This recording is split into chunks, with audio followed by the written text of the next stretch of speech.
vamos a arrancar entonces analizando los eventos según el Evangelio San Marcos de la pasión de Jesús, arrancando con los eventos del miércoles en la noche. Y yo voy a quedarme, como le decía, hasta antes del arresto de Jesús, jueves 11 de la noche. El pastor Iván va a agarrar del jueves 11 de la noche hasta las 5 de la mañana del viernes. Y el pastor Fernando va a agarrar viernes 6 de la mañana, viernes 6 de la tarde. Eso va a ser el día sábado. Y el día domingo yo voy a hablar los eventos que ocurrieron con Jesús el domingo en la mañana. Así que si tienen sus Biblias, vamos a usar la versión de la Biblia Reina Valera 60 y vamos a Marcos capítulo 14. Voy a empezar desde el versículo 10. Marcos 14, empezando en el versículo 10, y vamos a estudiar conmigo hasta el versículo 42. Vamos a hacer 33 versículos. Permítanme hacer una oración antes de empezar el devocional. Amado Padre Celestial, quiero darte gracias por el privilegio que nos das de poder estar comunicados, Señor. A pesar que esta pandemia nos ha dejado a todos en nuestras casas, sabemos que tu palabra no la pueden encerrar. Y nos permites usar esta plataforma y la tecnología para hablar de ti. Ayúdanos a entender los eventos que acontecieron cuando el Señor Jesús, en su última semana de vida, se encontraba en Jerusalén. Que tu Espíritu nos dé inspiración y que podamos juntos enriquecernos. Te lo pedimos y todo esto lo oramos en el nombre precioso de Jesús. Amén y amén. Y ahora sí, Reina Valera 60, Marcos capítulo 14, arrancando del versículo 10. Judas ofrece entregar a Jesús. De alguna manera, y déjeme hablar un poco de Judas, de los 12 discípulos que tenía Jesús, 11 venían de la zona de Galilea, solo uno venía de Judea, y era Judas. Judas era el único de los discípulos que no venía de la zona de Galilea, al norte, los pescadores. Él venía de la zona de Jerusalén. Segundo, Judas era un hombre culto, era un hombre que tiene que haber tenido algunos conocimientos de contabilidad o de administración, porque el Señor Jesús le entrega a él la administración de la economía de los discípulos. Es decir, si Judas no hubiera tenido esta capacidad, no le hubiera Jesús dado algo que él no hubiera podido hacer. Así que Judas podía hacerlo. Algo más, entre los dos discípulos que tenía Jesús, habían dos que pertenecían a una facción que se llamaban los celotes. Y déjenme hablar un poquito. En tiempo de Jesús el judaísmo no era monolítico. Los fariseos eran la clase religiosa que contaban con el apoyo popular. Fariseos. Los saduceos eran el sumo sacerdote con su clan familiar. Tenían el monopolio del mercado del templo. Fariseos, saduceos, herodianos, que de alguna manera le daban una reivindicación política a Herodes. Así que eran judíos, pero metidos en política, que seguían la causa de Herodes. Saduceos, fariseos, herodianos. Estaban los esenios, que se cansaron de ver toda esta corrupción que había en el judaísmo, que decidieron separarse, vivir lejos en monasterios, en comunidades cerradas. Son los esenios. Los rollos que se encontraron en las cuevas de Qumran con libros de la Biblia pertenecen a una comunidad esenia. Y por último estaban los celotes, fariseos, saduceos, herodianos, esenios, y estaban los celotes, que eran los guerrilleros, que era un grupo que estaba ahí dispuesto a romper el yugo de opresión romano, y estaban siempre haciendo atentado contra los romanos. Bueno, Jesús tenía dos celotes de seguidores. Uno de ellos se le llama en la Biblia como Simón el Celote, y el otro era Judas Iscariote. Se cree que Judas Iscariote termina enrolándose y estando cerca de Jesús, porque estaban buscando los celotes un hombre que pudiera mover a las multitudes para hacer una revolución, un golpe de Estado, una guerra de guerrillas y tumbar así al gobierno romano. Así que de alguna manera se preguntaba Judas si Jesús podía ser este líder que se pudiera levantar para llevar la causa de la revolución. Así que tenemos que ver todas estas intrigas políticas, estas intrigas de dominación romana, de liberación en tiempos de Jesús. Entonces, Judas, cuando se da cuenta que Jesús no va a ser ese líder nacional ni revolucionario, sino que empieza a declarar que va a morir y que su reino no es de este mundo, Judas decide traicionarlo. Y acá estamos, versículo 10. Entonces, Judas Iscariote, uno de los 12, fue a los principales sacerdotes para entregárselo. Ellos, al oírlo, se alegraron y prometieron darle dinero, y Judas buscaba oportunidad para entregarle. Estamos en la semana de la que se celebra la fiesta de la Pascua. Jesús, ya una vez que inició su ministerio, pasaron 3 Pascuas. En la primera Pascua no tenía discípulos, y en la segunda Pascua llegó tarde. No llegó porque lo estaban esperando y llegó tarde. Y esta es la tercera Pascua, y aquí se está con todos sus discípulos. La Pascua obligaba a la gente a reunirse en una gran cena. Se solía hacer jueves en la noche. Así que no es extraño que Judas haya dejado a los discípulos en Betania. ¿Por qué en Betania? Porque en Betania vivían Marta, María y Lázaro. Imagínense que donde estoy colocando mis manos es el Monte de los Olivos. A este lado de acá se encuentra Jerusalén y al otro lado se encuentra el poblado de Betania. Como que dijéramos, ¿conocen ustedes la herradura? La herradura, el morro solar y la chira. Entonces, para poder ir de un lugar al otro había que subir el morro solar y bajar. Había que subir el Monte de los Olivos y bajar. Así que Jesús y sus discípulos se encontraban en Betania. Las fiestas se hacían en Jerusalén. Y Judas tiene que haber ido a Jerusalén a hacer las compras para la cena pascual que iban a tener, que era la costumbre tener esta cena pascual. Y es probable que se haya enterado Judas que todos el sumo sacerdote y los líderes están reunidos en la casa de Caifás. Así que Judas aprovecha la oportunidad para ganarse un dinero. ¿A costa de qué? De traicionar a Jesús. Así que cuando Judas llega, los sacerdotes y los líderes religiosos, los fariseos, saduceos y escribas, estaban viendo cómo detenerlo a Jesús antes que llegara el Sabbat. Pero de alguna manera la multitud quería a Jesús y Jesús siempre estaba acompañado de mucha gente.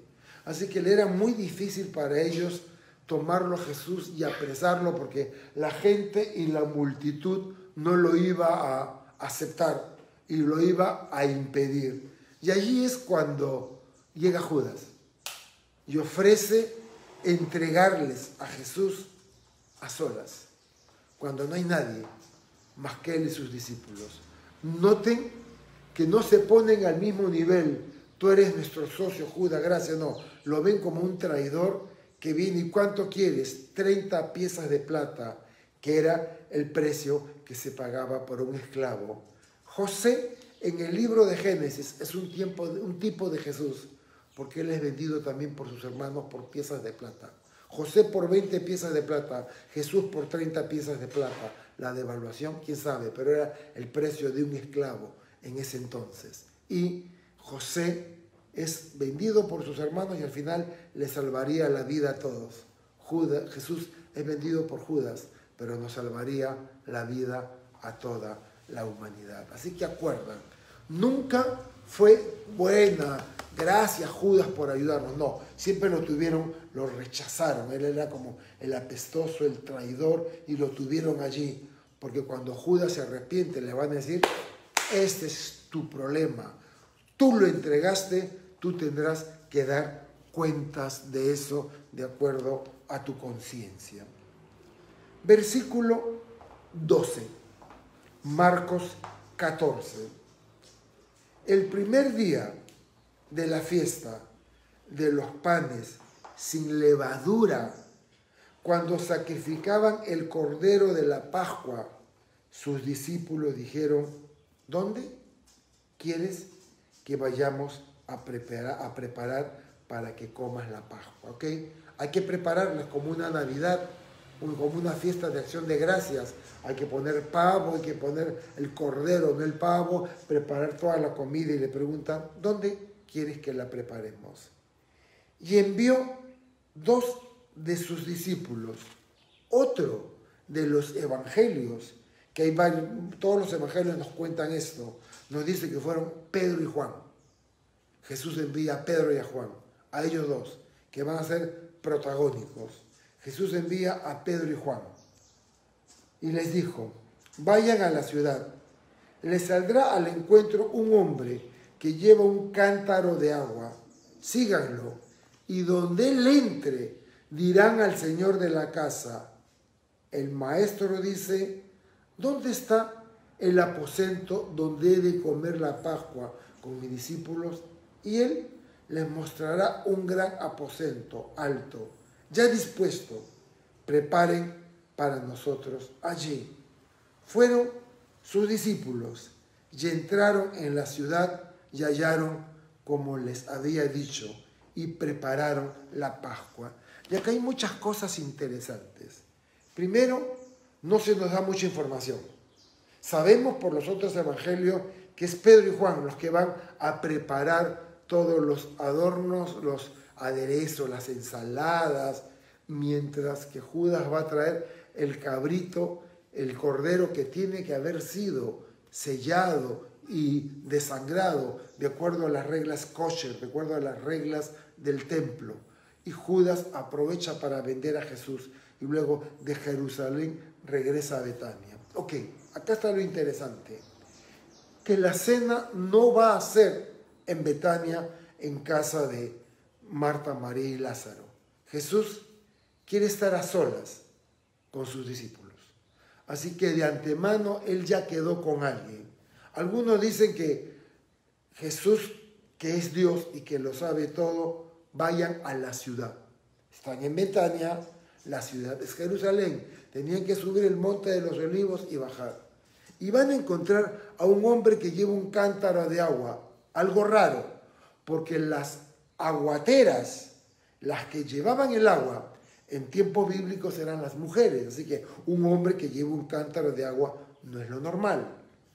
Síganlo. Donde este hombre entre, pregunten por el señor de la casa.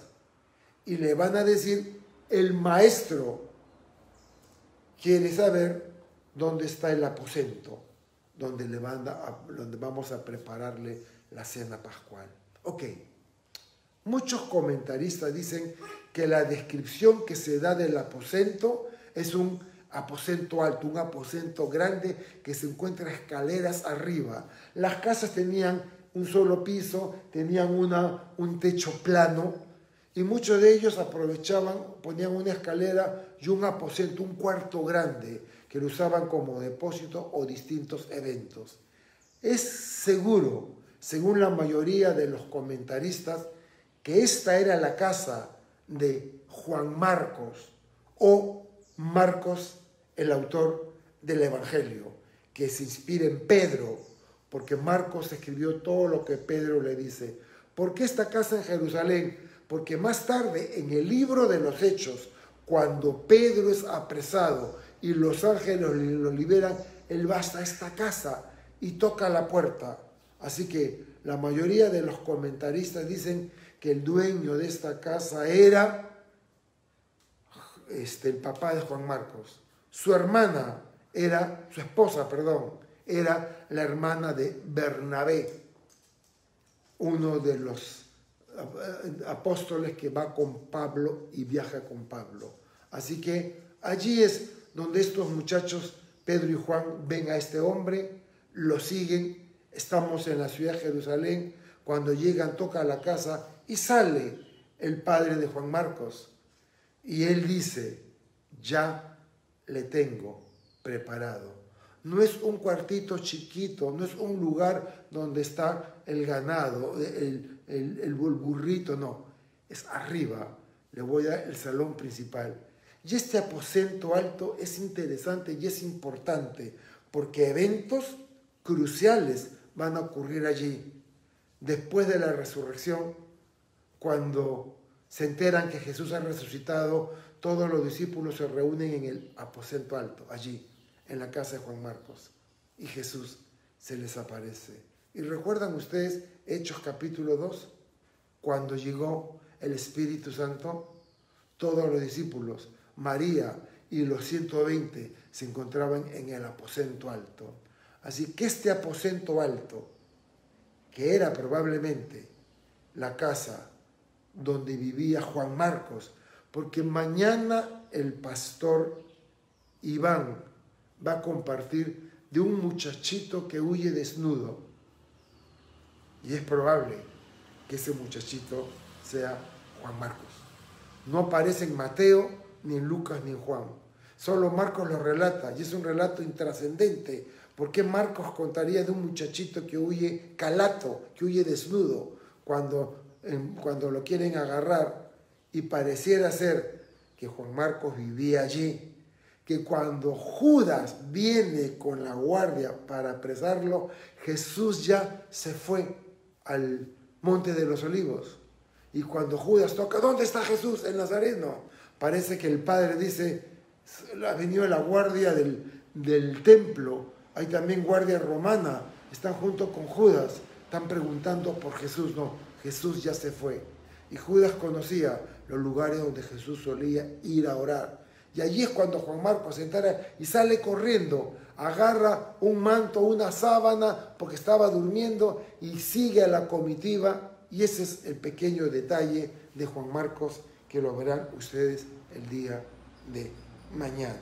Ok, entonces, llegan, les muestra el aposento alto y está arreglado. Una mesa larga y las sillas forman una U. No son sillas, son taburetes inclinados, donde normalmente uno se apoyaba del brazo izquierdo, su cabeza iba hacia la mesa y los pies quedaban en la parte de atrás. Así que en el segundo taburete está Jesús. En el primer taburete está Juan, porque dice que Juan se echa sobre el pecho de Jesús. Así que Juan estaba en el primer taburete, en el segundo estaba Jesús. Y la mayoría de los comentaristas coinciden que en el siguiente taburete estaba Judas, en el lado izquierdo de Jesús. Y luego seguían todos y al último, al frente de Juan, estaba Pedro. Por eso Pedro le va a preguntar, pregúntale Juan, ¿quién es el que lo va a entregar? Y Juan se echa al pecho de Jesús y le dice, Señor, ¿quién te va a entregar? Pero vamos por partes. Ya tenemos la descripción de cómo es la sala. Versículo 17. Estamos día jueves. Cuando llegó la noche, 6 de la tarde, vino él con los 12. Así que llega Jesús y llegan los 12 discípulos y entran al aposento alto. El cabrito ya está, el pan con el que ellos, el guiso, porque ellos meten el pan. Ellos no usaban cuchara, no usaban cuchillo, no usaban cubiertos. Ellos usaban como una especie de pan tipo tortilla o pan árabe. Así que cortaban el pan y embarraban el pan en el guiso. Y luego el pan se lo llevaban a la boca. Agarraban otro pedazo de pan y lo enjuagaban en el guiso y comían. Así era como hacían. Así que está toda la comida preparada, Jesús llega con sus 12 discípulos. Y aquí hay algo interesante que Marcos no nos lo cuenta, pero sí nos lo cuenta Lucas. En Lucas, capítulo 22, versículo 15, el texto bíblico dice que Jesús les dijo a sus discípulos: cuánto he deseado comer esta cena pascual con ustedes. ¿Sí? Jesús ha estado pensando en esto. Recuerdo cuando era niño, recuerdo cuando llegaba la Nochebuena, recuerdo que en la casa de mi mamá, de mis tíos, se iban turnando, íbamos con mi abuelita materna. Todos los 24 en la noche lo pasábamos con mi abuelita materna y los 25 en el almuerzo con la abuelita paterna. Y los tíos se iban turnando, así que yo esperaba encontrarme con mis primos. Mi madre tenía 10 hermanos, mi madre tenía 11 hermanos, mi madre tenía 10 hermanos, 21 tíos en total, un promedio de 100 primos hermanos. Así que imagínense lo que eran esas reuniones familiares, eran increíbles, mucha gente había y era un momento de fiesta. Pero Jesús en el versículo 17 dice: cuando llegó la noche vino con los 12. 18. Y cuando se sentaron a la mesa, mientras comían, dijo Jesús. Están sentados.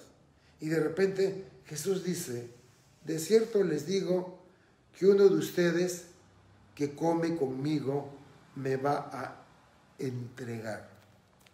Obviamente la pregunta puede parecer bastante rara, pero era sabido que los líderes religiosos estaban buscando una oportunidad en la que Jesús estuviera solo.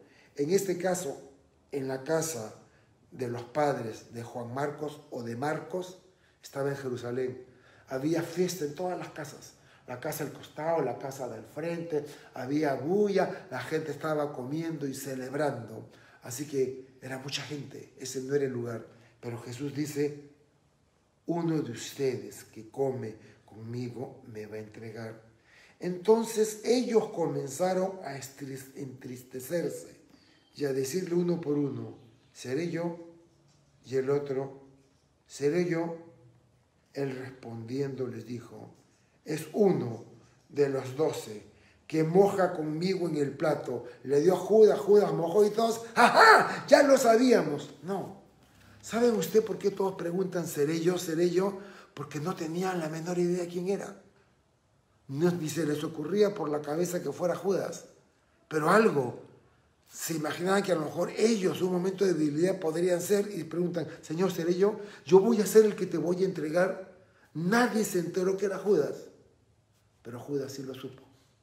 Y en algún momento, porque cuando Jesús estaba hablando, le tocaba comer a Judas, luego se iban pasando, iban todos mojando el pan en este guiso asopado que había.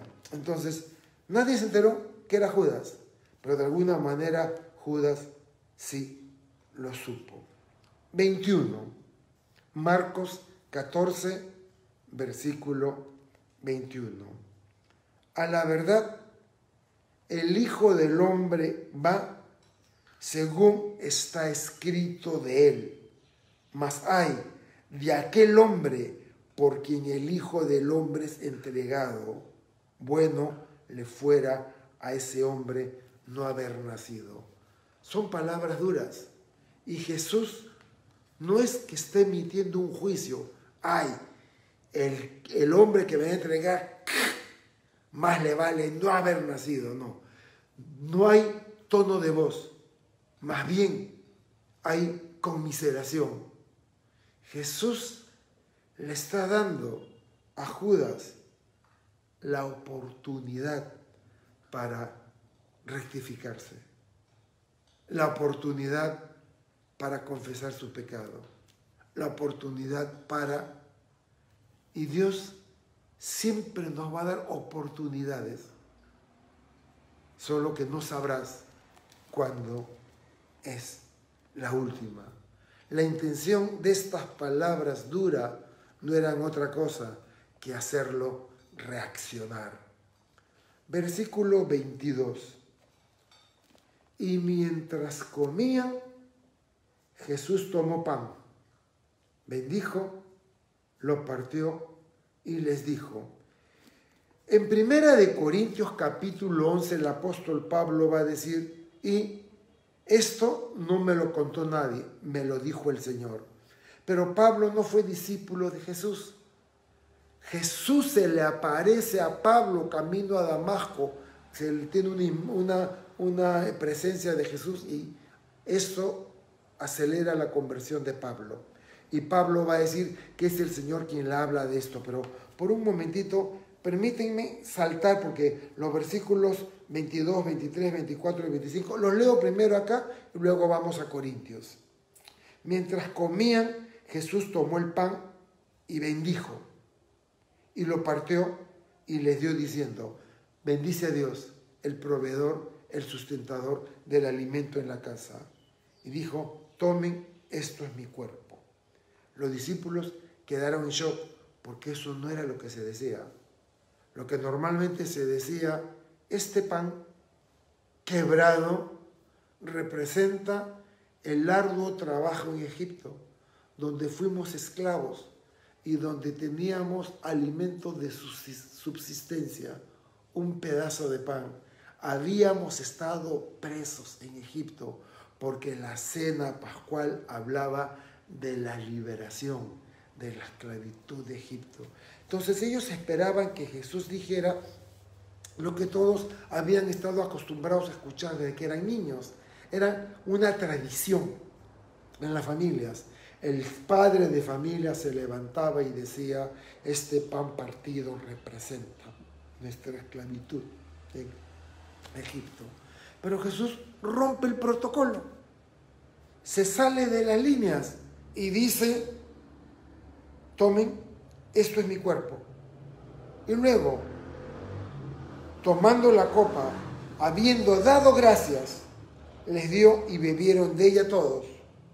Y él les dijo, esto es mi sangre del nuevo pacto, que por muchos es derramada. No, la sangre que se hablaba en la cena pascual era la sangre del cordero que había sido sacrificado en la última plaga de Egipto, donde los israelitas tenían que llevar en un lebrillo, en un plato de cerámica, la sangre del cordero y con unas ramas de hisopo colocar en el umbral y colocar en los dinteles.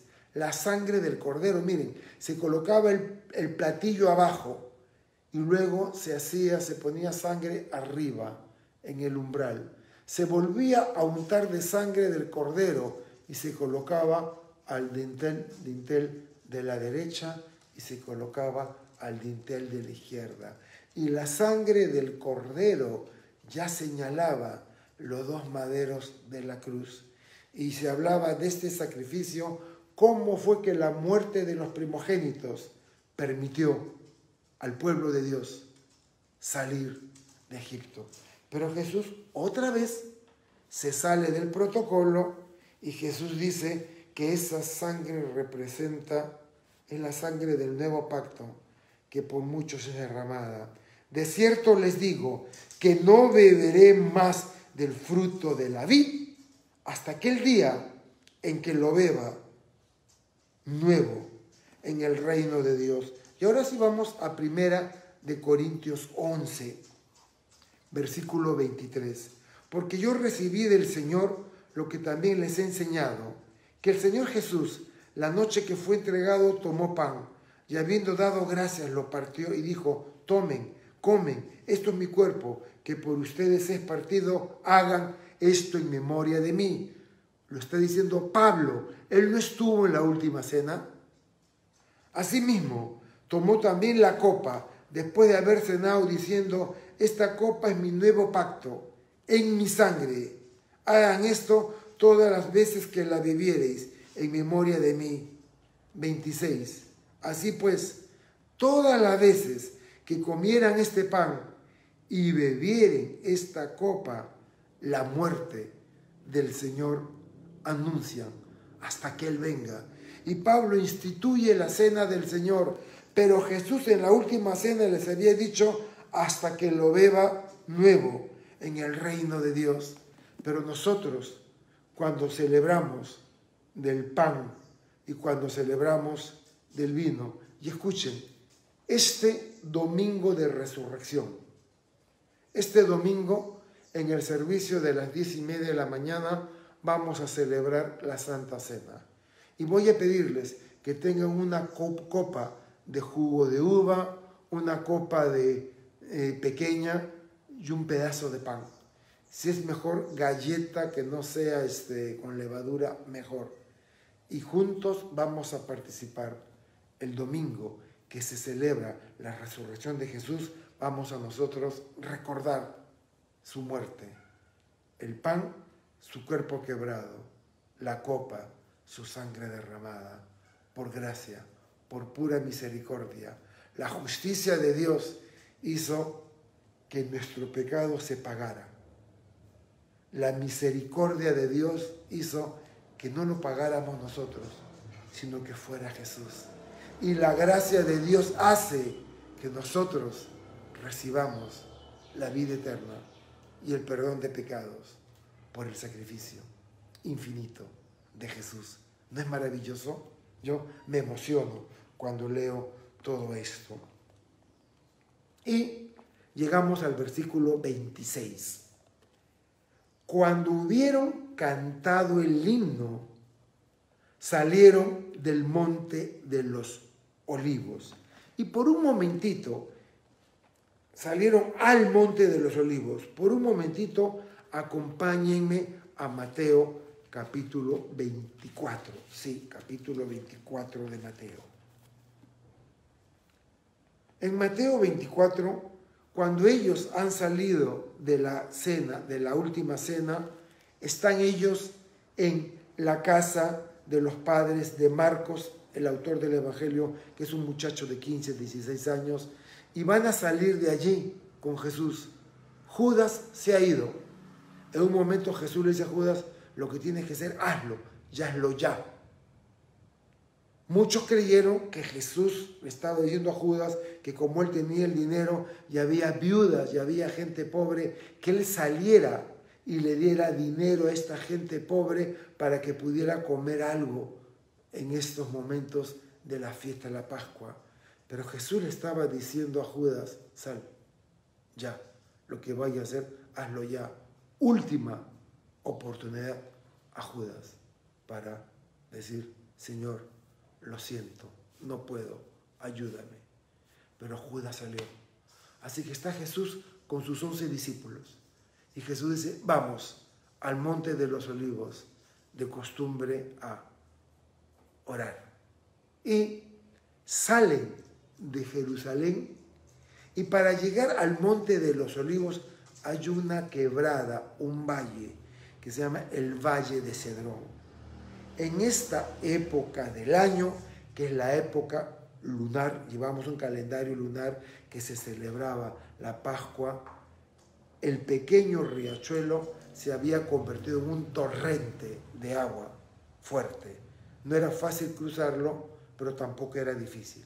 Así que han tenido que bajar ellos, pasar por el templo, mirar el templo, salir por una de las puertas del templo y bajar al torrente de Cedrón y luego subir al monte de los olivos. Por eso Mateo 24 dice 1, cuando Jesús salió del templo y se iba, se acercaron sus discípulos para mostrarles los edificios del templo. Y llegan pues al monte de los olivos. Y respondiendo él les dijo, ¿ven todo esto? De cierto les digo que no quedará acá piedra sobre piedra que no sea derribada. Versículo 3. Y estando él sentado en el monte de los olivos, los discípulos se le acercaron aparte diciendo, dinos, ¿cuándo serán estas cosas? ¿Y qué señal habrá de tu venida y del fin del siglo? Y esto es interesantísimo, porque aunque Marcos no lo cuenta, Mateo aprovecha para ver el templo, decir que no quedará piedra sobre piedra, hablar de la destrucción de Jerusalén que va a ocurrir en el año 70, pero luego habla del fin de los tiempos. El fin de los tiempos. Habrán guerras, hambres y pestilencias. Permítanme usar otra palabra para pestilencias. Pandemias. como el mundo no lo ha vivido. Y Jesús pasa a describir los eventos del fin de los tiempos. Terremotos hay, hambres hay, guerras hay, pero pandemia, hacía 100 años que el mundo no veía nada de esto. No hay ningún sobreviviente de la pandemia llamada la gripe española, pero estamos viviendo una pandemia que no es algo fácil. A todos nos sacó de nuestra zona de confort y ha traído mucha ansiedad. No es normal, es anormal, pero es en estos tiempos cuando nosotros vamos a hablar del Señor, como lo hacemos ahora en esta Semana Santa. Y ahora sí, habiendo dicho esto, acompáñenme de nuevo a Marcos 14. Entonces, nos habíamos quedado en versículo 26. Entonces, cruzaron el torrente de Cedrón, llegaron al monte de los olivos, llegaron a un lugar donde había una prensa de oliva, Getsemaní, prensa de oliva. Probablemente este jardín, que era una propiedad privada que estaba cercada, a la cual Jesús entró, pertenecía a otras personas que eran, como el papá de Juan Marcos conocía a Jesús, probablemente esta prensa de aceite de olivo y este jardín del monte de los olivos, este lugar llamado Getsemaní, probablemente pertenecía a José de Arimatea o algún otro conocido que le dejaba a Jesús ingresar. Así que Jesús ingresa con sus discípulos allí. Cuando hubieron cantado el himno, cantaban. ¿Cómo me hubiera gustado cantar con Jesús? ¿Cómo me hubiera gustado escuchar la voz de Jesús? Pero lo voy a escuchar. Voy a escuchar la voz cuando Jesús alaba a Dios. Cuando hubieron cantado el himno, salieron al monte de los olivos. 27. Entonces Jesús les dijo: todos se escandalizarán de mí esta noche, porque escrito está: herirá el pastor y las ovejas serán dispersadas. Jesús cita Zacarías 13:7, que habla que el pastor es herido y las ovejas dispersadas. Cuando Jesús dice eso, lo dice en medio de algarabía, de una fiesta. Todos están contentos, han comido rico, ahora van al monte de los olivos para estar a solas con Jesús, y Jesús de la nada deja algo que lo deja en shock. Herirán al pastor, las ovejas serán dispersadas. Pero escuchen el verso 28. Pero después que haya resucitado, le quitarán la vida al pastor, las ovejas serán dispersadas, pero después que haya resucitado, iré delante de ustedes a Galilea. En Mateo 28:16, cuando Jesús resucita, los discípulos dijeron: ¿se acuerdan que en el monte de los olivos Jesús nos dijo que vayamos a Galilea a encontrarnos con Él? Así que ni bien se enteraron que Jesús había resucitado, huyeron hasta Galilea para encontrarse con Jesús. Eso lo encuentran en Mateo 28:16. Versículo 29. Entonces Pedro le dijo: aunque todos se escandalicen, yo no. Y acá hay algo interesante. En Lucas 22, 31, 32 también habla de este texto. Lucas 22, lo voy a leer. Lucas 22, 31, 32. He tomado algunos textos nomás para poder redondear la idea.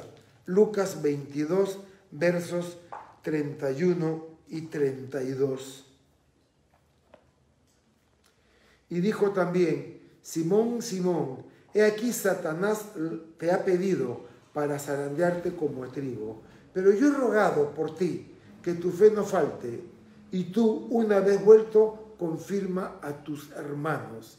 Jesús intercede por Pedro. Y él le dijo, Señor, estoy dispuesto a ir contigo no solo a la cárcel, sino también a la muerte. Y Jesús le dijo: Pedro, antes que el gallo cante hoy, me negarás 3 veces. 3 veces dirás que no me conoce. ¿Pedro miente? No, él es demente. Cuando Jesús dice, todos huirán, todos me abandonarán, pero dice, yo jamás te abandonaré. Si Pedro, ¿me vas a negar 3 veces? No, si es posible muero contigo. Y todos los discípulos, sí, nosotros también moriremos contigo. ¿Estaban mintiendo? No, eran sinceros, aunque estaban sinceramente equivocados. Eran sinceros. El terror de lo que está por ocurrir va a poder más que ellos y lo van a abandonar y lo van a dejar solo. Versículo 32. Vinieron pues al lugar que se llama Getsemaní, presa del olivo, donde las aceitunas las apretaban, las presionaban. Y dijo a sus discípulos, siéntense aquí en tanto que yo oro. Es decir, de los 11 discípulos, 8 se quedaron allí. Quédense acá, les dijo. Y tomó consigo Pedro, Jacobo y Juan. Recuerden que Pedro y Juan habían ido a preparar la cena. Y comenzó a entristecerse y a angustiarse. Yo me imagino a Jesús, que había tenido dominio de todo, esta vez está a punto de llevar el pecado de la humanidad sobre sí, convertirse en pecado, y Dios aborrece el pecado.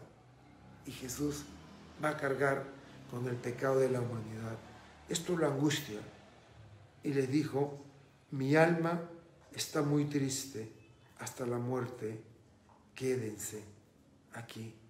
Lucas 22 nos dice que Jesús va a sudar gotas de sangre, que es una condición médica que es tanta la presión y la tensión que los capilares a la altura de la sien se revientan y uno literalmente suda sangre. Mi alma está triste hasta la muerte, quédense aquí y velen. Yéndose un poco adelante se postró en tierra y oró que si fuese posible pasase de él aquella hora. Y decía, Abba Padre, todas las cosas son posibles para ti, aparta de mí esta copa, mas no lo que yo quiero, sino lo que tú. Permítanme ir a Hebreos, capítulo 5, versículo 7. Hebreos 5, 7. En Hebreos 5, 7 leemos, y Cristo en los días de su carne, ofreciendo ruegos y súplicas con gran clamor y lágrimas al que le podía librar de la muerte, fue oído a causa de su temor reverente, y aunque era hijo, por lo que padeció, aprendió la obediencia. Dice el versículo 37, y luego vino y los halló durmiendo, y dijo a Pedro, Simón, ¿duermes? ¿No has podido velar 1 hora? Y por segunda vez, velen y oren, para que no entren en tentación. El espíritu a la verdad está dispuesta, pero la carne es débil, y la carne los va a traicionar, y ustedes me van a abandonar. Y fue otra vez, oró diciendo las mismas palabras. Así que vemos acá a Jesús clamando al Padre en varias oportunidades, si es posible.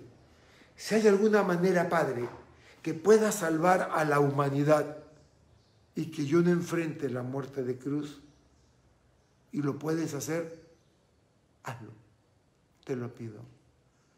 Pero si no hay otra manera, y lo único que queda es que yo enfrente la cruz, que enfrente la pasión, sea hecha tu voluntad. No como yo quiero, sino como tú. Y dime, ¿cuántos de nosotros, ante dificultades tan difíciles como la que estamos enfrentando, nos hemos detenido para decir, Señor, no quiero que las cosas sean como yo quiero, sino como tú? Sea hecha tu voluntad en mi vida, Señor. Y esa es la oración que como creyentes deberíamos hacer. Versículo 40. Al volver otra vez los halló durmiendo porque los ojos de ellos estaban cargados de sueño. ¿Te ha pasado eso que estás leyendo y cabeceas y se te cierran los ojos? Y no sabían qué responderle. Otra vez durmiendo, y es como cuando te levantas y no puedes articular palabra. Y vino la tercera vez y les dijo, está bien, duerman ya, descansen, basta. La hora ha venido. He aquí, el Hijo del Hombre es entregado en manos de los pecadores. Levántense, vamos. Aquí se acerca el que me entrega. Y cuando estamos aquí, podemos decir que es el día jueves de Semana Santa a las 11 de la noche.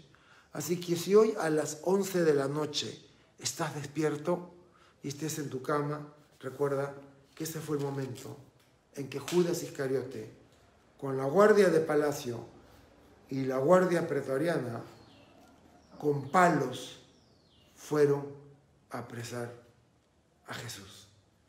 Y el día de mañana, el pastor Iván va a tocar los eventos desde el arresto de Jesús, versículo 43, hasta el momento que, el versículo 72, cuando Pedro niega a Jesús, que eso va a ocurrir como a las 5 de la mañana, casi las 6 del día viernes. Y el pastor Fernando, el día sábado, va a empezar con Marcos 15, que empieza a las 6 de la mañana, cuando Jesús comparece ante Pilatos. Y va a terminar cuando Jesús es sepultado, antes de las 6 de la tarde del día viernes. Del día sábado no sabemos nada, y el domingo yo estaré compartiendo Marcos 16 con ustedes. Vean, tiempos difíciles. Dios ama tanto a la creación y nos ama tanto que permite cosas en nuestra vida y nos hace darnos cuenta que nuestra seguridad no es nuestros trabajos, nuestras cuentas bancarias, nuestras propiedades, incluso nuestra salud. Nuestra seguridad y nuestro sustento es el Señor. Todavía tenemos un año difícil por delante. Aunque ya hay vacunas, sabemos que no hay vacunas para todos y las que hay no van a durar una semana hasta que llegue el próximo cargamento. Y eso está ocurriendo en todo el mundo. Pero aunque el panorama no pinte bien, mi seguridad y mi confianza está en el Señor. El día de hoy, un amado pastor y amigo, el pastor Alberto Álamos, de Calvary Chapel, Bará, en Santiago de Chile, posteó en el chat de pastores de Sudamérica que él, Claudia, su esposa, sus hijas, yernos y nietos, todos habían contraído el COVID. Así que nuestras oraciones están contigo, Alberto, que el Señor los pueda sostener en este trance y que puedan salir airosos y que el Señor se pueda glorificar en sus vidas. Y no bajemos la guardia, cuidémonos. Qué maravilla que el Señor Jesús enfrentó algo tan tremendo por amor, por ti y por mí. Permítanme terminar con una oración. Señor, te doy gracias por este devocional. Te doy gracias por haber podido compartir detalles de la pasión de Jesús, lo que Él enfrentó, sus últimos momentos con sus discípulos y lo que tendría que enfrentar. Y Señor, muchas veces nosotros vemos el futuro y no la tenemos fácil y no sabemos lo que pueda pasar, pero queremos hacer nuestra la oración de Jesús en Getsemaní. Padre, sea hecha tu voluntad. Hazla, Señor, y ayúdanos a aferrarnos a ti y entender y creer que todo lo que ocurre es para nuestro bien. Gracias te damos, en el nombre de Jesús oramos, amén y amén.